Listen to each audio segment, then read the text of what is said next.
அன்புடன் தமிழக மக்களுக்கும் இதய தெய்வம் டாக்டர் புரட்சி தலைவர் எம்ஜிஆர் அவர்கள் கோடான கோடி ரத்தத்தின் ரத்தமான உடன்பிறப்புகளுக்கும் அண்ணா எம்ஜிஆர் மகான்கள் கழக நிறுவனர் கழக பொதுச் செயலாளர் BSNL ஆர் ராஜா இன்று மதியம் பணிவன்புடன் வணக்கத்தை தெரிவித்துக் கொள்கிறேன்.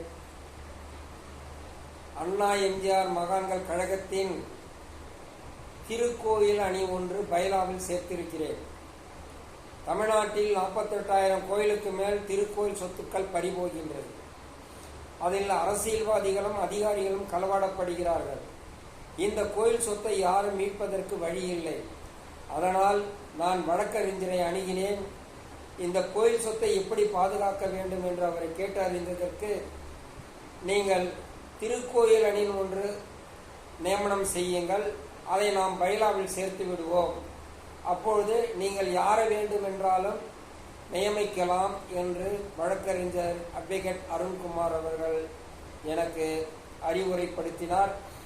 அதன்படி நான் எந்த இயக்கத்தில் இல்லாதது நம் இயக்கத்தில் திருக்கோயில் அணி என்று நியமனம் செய்திருக்கிறேன். அதில் அன்பு சகோதரர் விம்கோம் நகர் சிவ பாலசுப்பிரமணியன் அவர்களை திருக்கோயில் அணியின் மாநில துணை செயலாளராக இன்று முதல் நியமனம் செய்யப்படுகிறேன். அவர் அந்த கோயிலுக்கும் அவரை சுற்றியுள்ள அன்பர்களுக்கும் பக்தர்களுக்கும் நண்பர்களுக்கும் நன்மை செய்ய வேண்டும். நாம் எந்த தவறான செயல்பாடு செய்யக்கூடாது. நாம் எதையுமே கவனமாக செயல்படுத்த வேண்டும். ஏனென்றால் இது திருக்கோயில் அணி. கோயில் சொத்து இறைவனுக்கு சொந்தம், அந்த இறைவன் சொத்து மக்களுக்கு சொந்தம். ஆனால் இன்று அது வேற மாதிரியாக மாறிவிட்டது. கிட்டத்தட்ட கோயில் சொத்து தனியாரிடத்தில் தான் அகப்பட்டு கொண்டிருக்கின்றது. பல லட்ச கோடி பெருமானம் உள்ள சொத்துக்கள். அரசியல்வாதிகள் வராங்க, அவங்க பண்ண அவங்க வேலையை பார்க்குறாங்க. ஆனால் அண்ணா எம்ஜிஆர் மகான்கள் கழகம் அப்படி அல்ல. கோயில் சொத்தை மீட்பதற்காகவே தான் இந்த பைலாவை நான் சேர்த்திருக்கிறேன். அதற்குண்டான ஆவணங்களும் என்னிடம் இருக்கின்றது. நம்முடைய அன்பு சகோதரர் இன்று முதல் சிவ பாலசுப்பிரமணியன் அவர்களை மாநில துணை செயலாளராக நியமிக்கிறேன். அவர் தமிழ்நாடு முழுவதும் மாவட்ட செயலாளர் நியமிக்கலாம், மாநில அளவு நியமிக்கலாம், பகுதி செயலாளர் நியமிக்கலாம், வட்டச் செயலாளர் நியமிக்கலாம். அவருக்கு எந்தெந்த பிரிவில் இருக்கின்றதோ அத்தனை பிரிவும் அவர் நியமிக்கலாம். கழகத்திலேயும் அவர் நியமிக்கலாம், மகளிர் நியமிக்கலாம், வழக்கறிஞர் நியமிக்கலாம், மருத்துவர் அணி நியமிக்கலாம், சிறுபான்மை நியமிக்கலாம், நெசவாளர் பிரிவு நியமிக்கலாம், விவசாய பிரிவு நியமிக்கலாம். இப்படி பல பிரிவு இருக்கின்றது.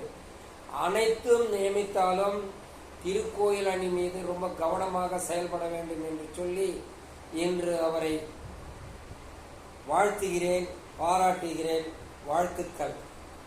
இன்று முதல் அண்ணா எம்ஜிஆர் மகான்கள் கழகத்தின் திருக்கோயில் அணி மாநில துணை செயலாளர் கையெழுத்து கொள்கிறேன். அது மட்டுமல்ல, அவருக்கு அடையாள அட்டையும் வழங்கப்படுகிறது. இன்று முதல்